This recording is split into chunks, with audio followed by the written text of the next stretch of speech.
जिस मन पर शब्दों का आक्रमण हो, वो मन तो निरंतर एक खोज में खोया रहता है।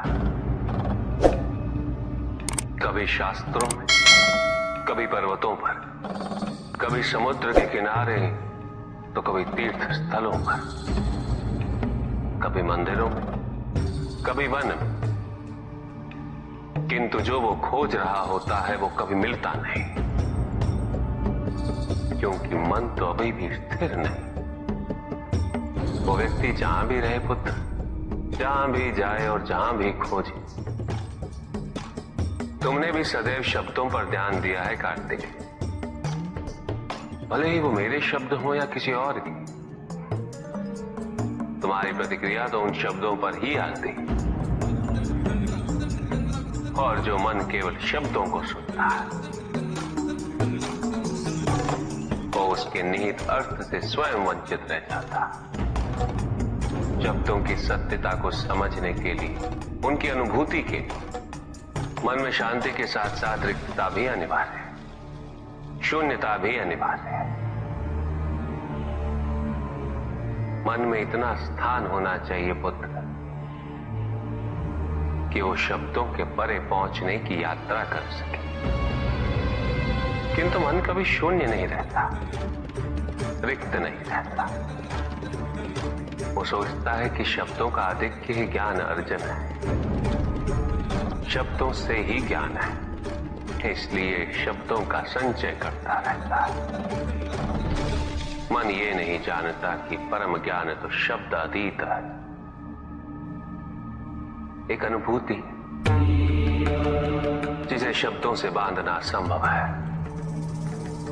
शब्दों का अपना मूल्य क्या है कार्तिक? कुछ भी नहीं। जब भी कोई ईश्वर का नाम लेता है तो क्या ईश्वर मात्र एक शब्द में ही सीमित हो जाते? नहीं, यहां शब्द सत्य नहीं, सत्य है वो अनुभूति जो इन शब्दों में विद्यमान है। यदि शब्द ही सत्य होते तो मात्र भोजन कह देने से व्यक्ति की क्षुधा शांत हो जाती। इसीलिए माता शब्दों की नहीं पुत्र, उस अनुभूति की है जो उन शब्दों से संबद्ध है। यदि शब्द नहीं भी होते तो वे ईश्वर अवश्य होते। यदि शब्द नहीं भी होते तो सुख और दुख की अनुभूति अवश्य होती, जल की शीतलता की अनुभूति होती, सूर्य की ऊष्मा और चंद्र की शीतलता की अनुभूति होती, प्रेम की अनुभूति होती। किंतु यदि अनुभूतियां ना हो तो शब्द निरर्थक है। शब्दों से तृप्त हो जाना ज्ञान का अंत है, अज्ञानता का प्रारंभ है। ज्ञानी वही है जिसके पास अनुभूतियां, अनुभव हो, और उसके लिए मन को शांत व रिक्त तो करना ही पड़ेगा पुत्र।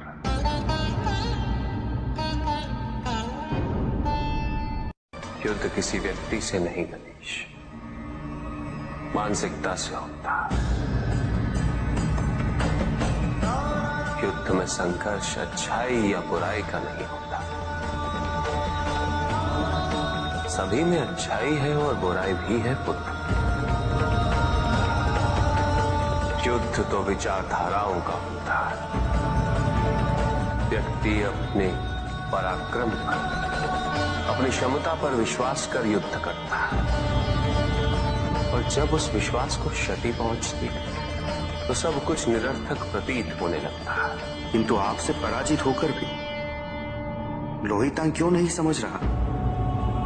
उसे अपनी स्वतंत्र इच्छा का उपयोग कर उचित मार्ग पर चलने का प्रयास करना चाहिए। व्यक्ति अपने को खो दे समझती है, व्यक्ति अपने को समर्पित कर दे, छोड़ दे अहंकार को, तो ब्रह्म की इच्छा ही पूर्ण होती है, और अभी भी वही फलित हो रही है। ऐसा नहीं है कि हम उससे भिन्न फलित करा लेंगे, लेकिन व्यक्ति भिन्न फलित कराने में लड़ेंगे, टूटेंगे, नष्ट हो। एक नदी में एक बार बाढ़ आ गई पुत्र। दो छोटे से तृण उसमें बह रहे थे और उसमें से एक नदी में तिरछा पड़ गया और वो बाढ़ को रोकने का प्रयास कर रहा था। वो अत्यंत ऊंचे स्वर में कह रहा था कि नदी को आगे नहीं बढ़ने देगा। यद्यपि नदी तो बस बढ़ती ही जा रही थी। वो फिर ऊंचे स्वर में यही कह रहा था कि मैं इसे अवश्य रोकूंगा, यद्यपि रोक नहीं पा रहा था। नदी को तो उसके संघर्ष का कुछ भी पता नहीं चल रहा था, किंतु नदी को उसके होने या ना होने से क्या अंतर। उस कण के लिए तो यह अत्यंत महत्वपूर्ण था। उसका जीवन तो संकट में था। वो तो बस बहे जा रहा था। वो जहां भी पहुंचता, किंतु उससे पहुंचना तो संघर्ष करके ही था। किंतु ये बीच का क्षण, ये बीच का काल दुख, पीड़ा, द्वंद्वता का काल है। वहीं दूसरी ओर जो दूसरा तृण था, उसने अपने को समर्पित कर दिया। वो तो नदी में सीधा पड़ा हुआ था, नदी के प्रवाह के साथ साथ बहता जा रहा था और उसे ऐसा प्रतीत हो रहा था जैसे कि वो नदी को दिशा दे रहा है, उसे प्रवाहित होने में सहायता कर रहा हो। वो तो ये निश्चय कर बैठा था कि नदी को समुद्र तक पहुंचाकर ही रहेगा, किंतु नदी को उसकी उपस्थिति का भी आभास नहीं था। नदी पर उन दोनों के होने या ना होने का कोई प्रभाव नहीं था। नदी तो बस बहे जा रही थी। ब्रह्म की इच्छा को जाना नहीं जा सकता, किंतु ब्रह्म के साथ एक अवश्य हुआ जा सकता, और तब व्यक्ति की अपनी इच्छा तो खो ही जाती है, केवल उसकी इच्छा ही शेष रह जाती है। द्वैतांग को अपनी आगे की यात्रा पूरी करने हेतु अत्यंत महत्वपूर्ण निर्णय अवश्य लेने होंगे। केवल उसके अहंकार को, अपितु उसके आत्मसम्मान को भी क्षति पहुंची। जहां से इस युद्ध का अंत हुआ है, वहीं से लोहितांग के अंतर युद्ध का आरंभ हुआ है, और जो भीतर पराजित होता है उसे हर दिशा में केवल पराजय ही दिखती है।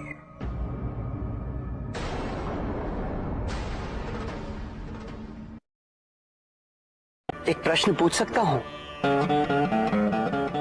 अवश्य ऋषि कश्यप। जहां प्रश्न नहीं वहां जिज्ञासा नहीं, और जहां जिज्ञासा नहीं होती वहां ज्ञान की वृद्धि नहीं हो सकती। निसंकोच होकर पूछिए। प्रभु, आप तो कालोपरी हैं, सर्वज्ञ हैं, त्रिकालदर्शी हैं।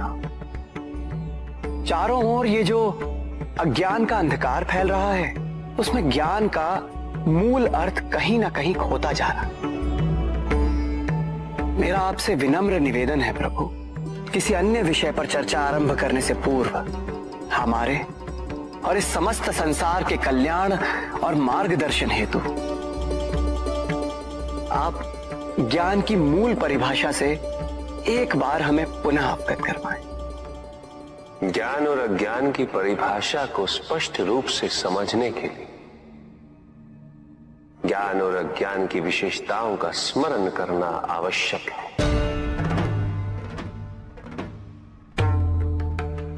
जिसके कारण स्वार्थ, विनाश, क्रूरता, अशांति और भय में वृद्धि हो, वो अज्ञान है। किंतु जो व्यक्ति को उदार, निर्भीक, सहनशील और विनम्र बनाए, वही ज्ञान है।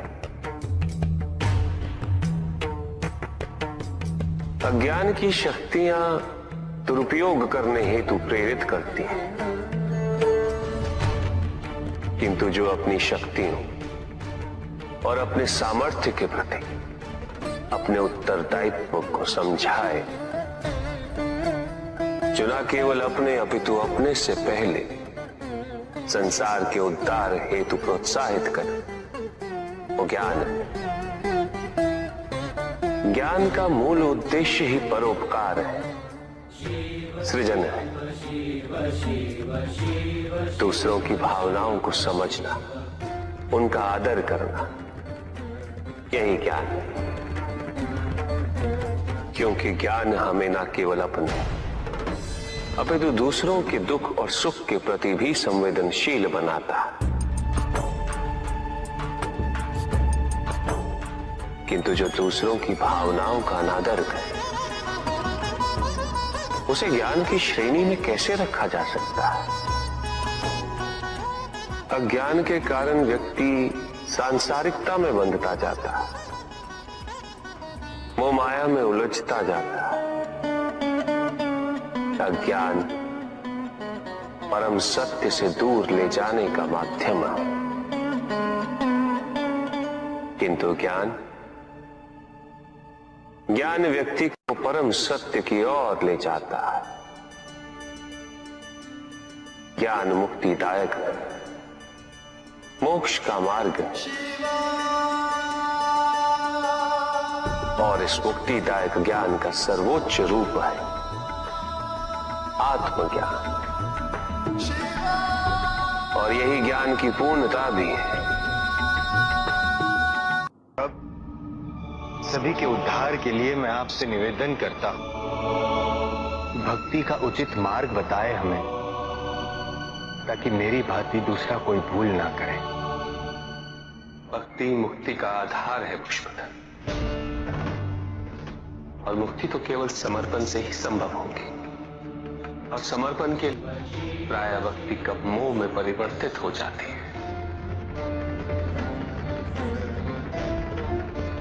और ऐसे में पथ भ्रमित होना अनिवार्य है।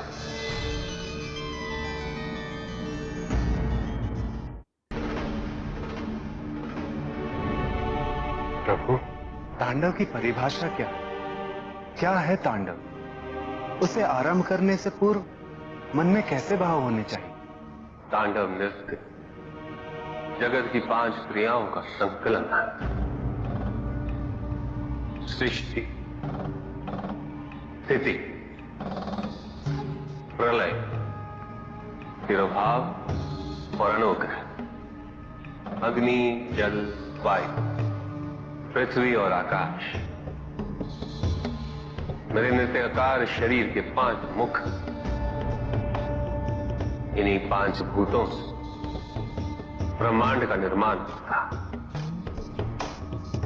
पृथ्वी से सभी भूतों के शरीर बनते हैं, और उनका पालन जल से होता है, और संपूर्ण भूतों का अंत अग्नि से होता है।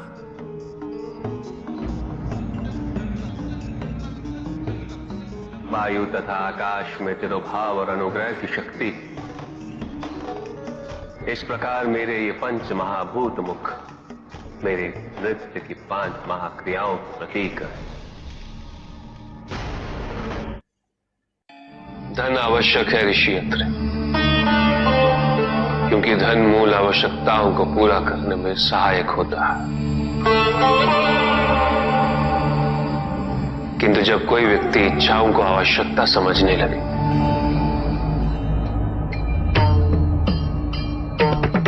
तो धन कितना ही क्यों ना पर्याप्त नहीं होता, क्योंकि इच्छाएं अंतहीन है। इसलिए मनुष्य कभी ना समाप्त होने वाली इच्छाओं की पूर्ति हेतु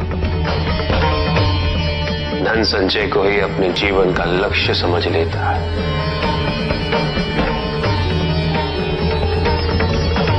वो लोभी बन जाता है।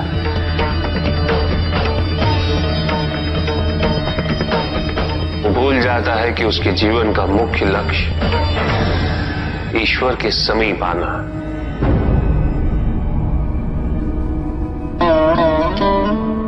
ऐसे लोभी व्यक्तियों को अपनी मृत्यु के समय भी यही दुख रहता है कि उन्होंने क्या कुछ नहीं पाया, क्या शेष रह गया। ऐसे समय में वो एक क्षण के लिए भी ईश्वर का स्मरण नहीं करते, अपने जीवन की निरर्थकता और व्यर्थता का बोध नहीं होता। मिलना चाहिए। धन चाहे कितना भी हो ऋषियत्र, मूल आवश्यकताएं तो केवल उतनी ही। तन ढकने के लिए वस्त्र, पेट भरने के लिए आहार और शरण के लिए भवन। इन आवश्यकताओं के पूर्ण होने के पश्चात जो भी है वो इच्छा है। धनी व्यक्ति के पास जो भी अतिरिक्त धन होता है वो उसे दान करना चाहिए, उनके उद्धार के लिए जो अपनी मूल आवश्यकताओं को पूरा नहीं कर सकते।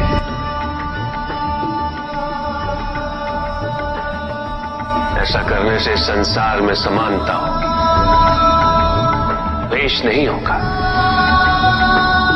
सद्भावना बनी रहेगी।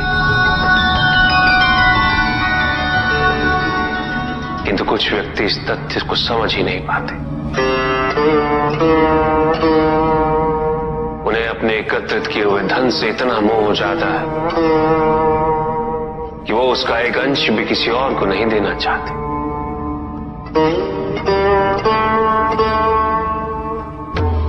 ऐसे व्यक्तियों की सूची में सर्वप्रथम स्थान कुबेर का है।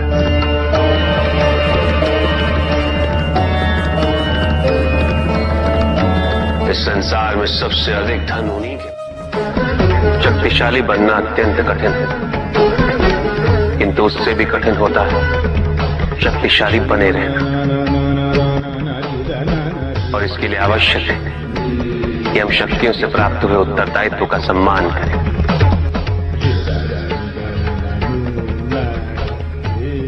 अन्यथा हम स्वयं पर निरंतर खो देते हैं और यह हमारे पतन का कारण बनता है। युद्ध में की गई भूल और उपलब्धियों से कुछ न कुछ सीखना आवश्यक है कार्तिक। बुराई और अच्छाई के मध्य ये युद्ध निरंतर चलता रहेगा। आज एक अध्याय समाप्त हुआ है, कल दूसरा अध्याय आरंभ होगा। जब तक इस समस्त संसार में बुराई है तो अच्छाई भी होगी, किंतु अच्छाई और बुराई के युद्ध में जीत सदैव अच्छाई की ही होगी। प्रभु, क्या संसार में केवल सुख का होना संभव नहीं है? प्रत्येक आत्मा का लक्ष्य केवल सुख की प्राप्ति ही तो है।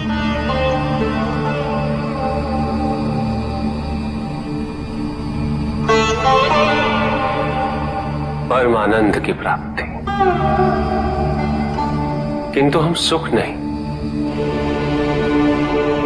सुख को प्रदान करने वाली वस्तुओं को एकत्रित करना ही जीवन का उद्देश्य मान लेते हैं। ये समस्त संसार माया है, सब कुछ नश्वर है।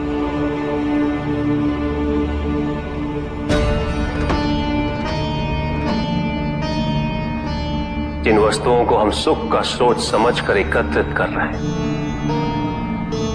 वो सदैव नहीं रहेंगे। जो व्यक्ति सत्य को जानते हुए भी लोभ का परित्याग नहीं करते, वो सदैव इन्हें खोने के भय में जीते।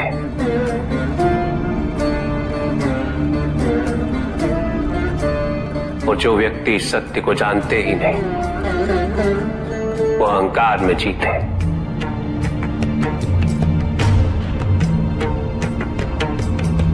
और जहां अहंकार और भय उपस्थित हो, वहां सुख कैसे रह सकता?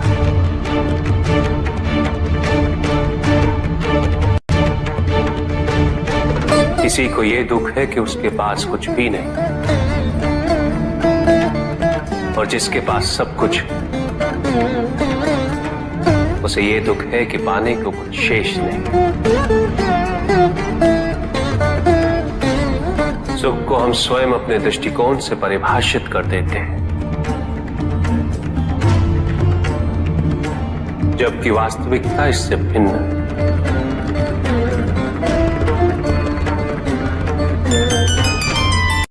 इसलिए आवश्यकता है अनासक्त रहने की। किंतु प्रभु, क्या आसक्ति स्वाभाविक नहीं है? पर दुख का मूल कारण भी तो यही है ऋषि भृगु। आसक्ति हमारे मन की शांति को छीन लेती, उसे भंग कर देती।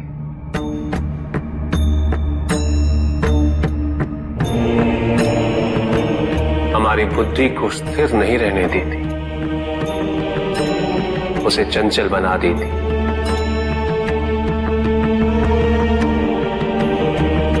आसक्ति से प्रमाद की उत्पत्ति होती, प्रमाद मद होता है, और मद अहंकार का स्रोत है। और अहंकार पूर्णतः शुभता में परिवर्तित हो जाता है,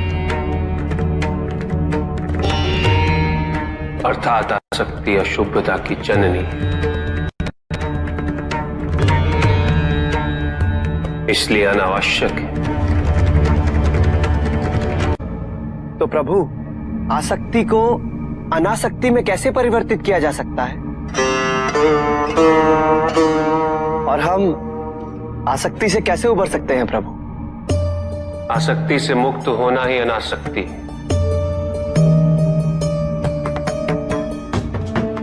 आसक्तिहीन होने के लिए अपने और पराये का भेद मिटाना अनिवार्य है।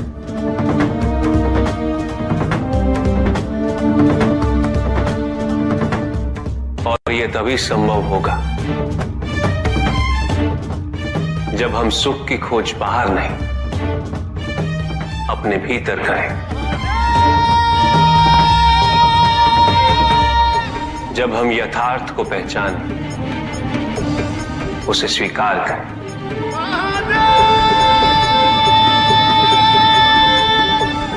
हम अपने सुख को सांसारिक तत्वों से परिभाषित नहीं करें। जब तक हम ऐसा करते रहेंगे, हम बंधते जाएंगे। जब हम स्वयं अपने भीतर झांकना आरंभ करेंगे, हमारी मुक्ति का मार्ग स्वतः प्रशस्त होता जाएगा। महादेव, आपने हमें दुख का कारण तो बता दिया। प्रभु, ये विवाह मुझे स्वीकार्य नहीं है प्रभु। मैं मेरे जीवन का प्रत्येक क्षण आपकी सेवा में समर्पित करना चाहता हूं। मैं नहीं चाहता हूं कि मेरा कोई भी संबंध मेरे भक्ति को विभाजित या बाधित करने का कारण बने। नंदी, विवाह तुम्हें मेरी भक्ति के लिए अयोग्य कैसे बना देगा? उसमें बाधा कैसे उत्पन्न कर देगा? माता, आपके और प्रभु के बीच में इतनी चुनौतीपूर्ण स्थितियां उत्पन्न हुई, फिर भी आप दोनों स्थिर रहे। किंतु मेरे लिए यह संभव नहीं है माता, क्योंकि मैं अपने दायित्व के मार्ग में कोई भी विकर्षण सहन ही नहीं कर सकता। नंदी, मेरे एक प्रश्न का उत्तर दोगे? पहले तो तुम केवल मेरे प्रति ही समर्पित थे, किंतु अब अब तुम मेरे साथ साथ पार्वती की भी आराधना करते हो।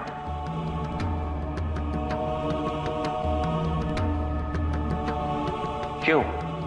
प्रभु, माता आपकी अर्धांगिनी है, आपकी पूरक, जिस प्रकार आप उनके पूरक हैं। आप माता के कारण आनंदित रहते हैं, उनकी उपस्थिति आपको प्रसन्नता देती है। अन्यथा आपको इतना हर्षित उनसे पहले मैंने कभी नहीं देखा है। फिर कुमार कार्तिकेय का जन्म, अशोक सुंदरी का जन्म, और फिर हमारे गणेश का जन्म। प्रभु, इस प्रकार मैंने कैलाश को पूर्ण होते हुए देखा है, और यह सब माता के कारण ही हुआ है। प्रभु, जिस कैलाश में आप वास करते थे उसे माता ने निवास बना दिया, इस कैलाश को संपूर्ण कर दिया।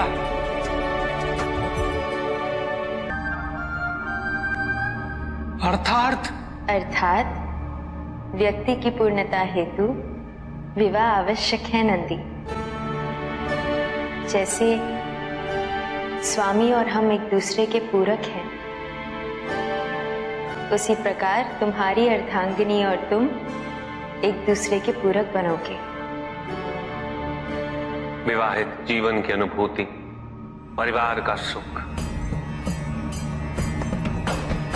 उसके सुख और उसकी सुरक्षा के लिए संघर्ष, ये सभी अनुभूतियां व्यक्ति के विकास के लिए अनिवार्य है नंदी। किंतु प्रभु, मेरी स्वतंत्रता। स्वतंत्र तो वो नहीं है नंदी जो विवाह के विचार से भयभीत होते हैं या संकोच करते हैं, क्योंकि स्वतंत्रता तो वो है जो किसी भी विचार से प्रभावित ना हो, किसी भी सुख, किसी भी दुख से प्रभावित ना हो। और जो व्यक्ति इतना तटस्थ हो, जागरूक हो, उसकी स्वतंत्रता को तो विवाह से भी प्रभावित नहीं होना चाहिए। और फिर क्या गणेश, कार्तिकेय और अशोक सुंदर, ये सभी विवाह उपरांत परिवर्तित हो गए। क्या उनका विवाहित होना उनकी भक्ति और उनके समर्पण में बाधा बन गया नंदी? उनकी स्वतंत्रता में बाधा बन गया? क्या अपने माता पिता के प्रति उनका प्रेम और उनका सेवा भाव घट गया नंदी?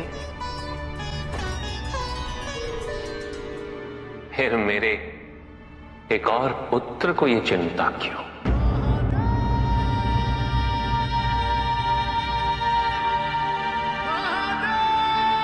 ये भय क्यों नंदी?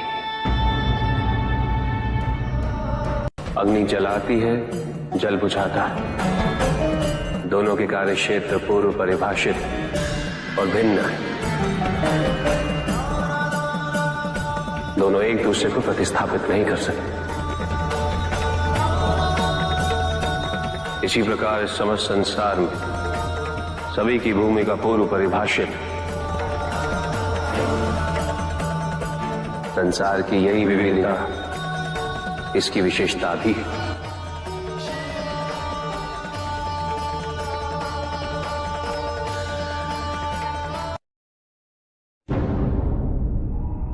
सृष्टि के निर्माण उपरांत एक बार नारायण ने तप के लिए महादेव से उत्तम स्थान के निर्देश की याचना की। महादेव ने अपनी प्रेरणा से समस्त तेज संपन्न अत्यंत शोभायमान पंचकोशी नगरी का निर्माण किया।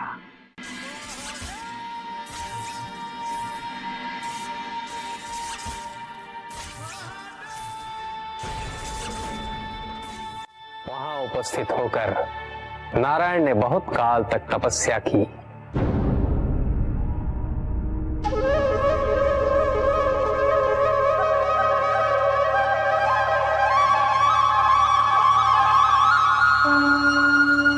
नारायण की तपस्या के अनंतर ही उस क्षेत्र में महादेव की कृपा से अनेक नदी नद सरिताएं उत्पन्न हुई।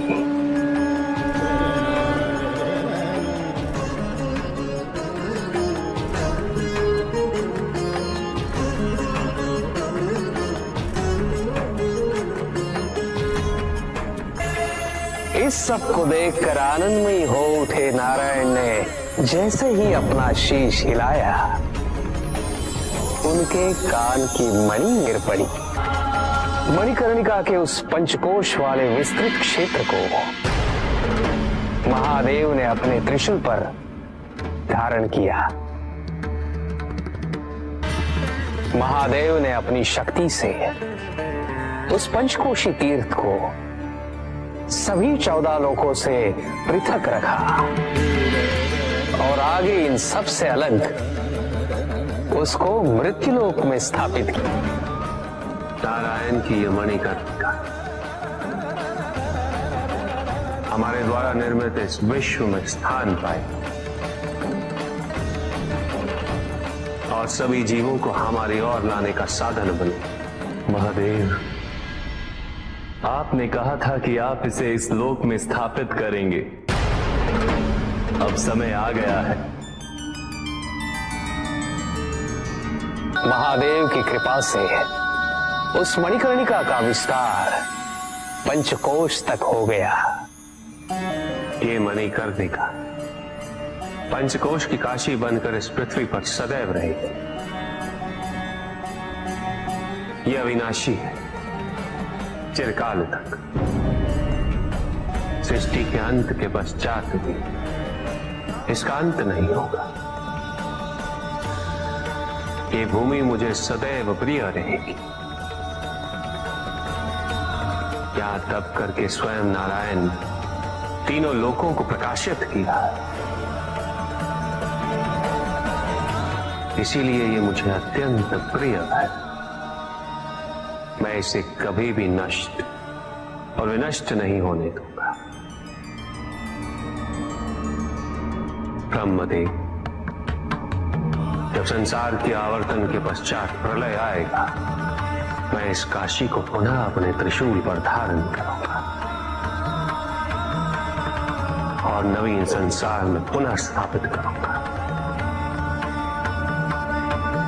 और यहां मेरा अस्तित्व सदैव रहेगा।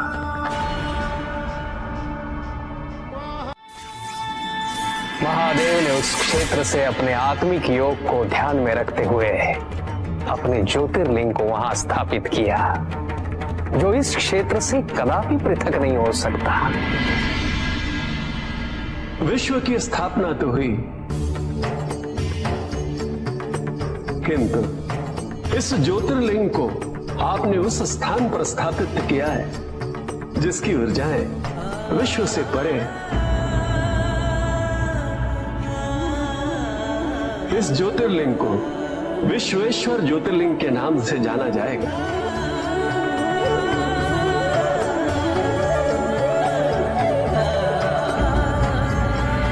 महादेव उस काशी को अपने त्रिशूल पर प्रलय और अनिष्ट की स्थिति में धारण कर उसका संरक्षण करते रहते हैं।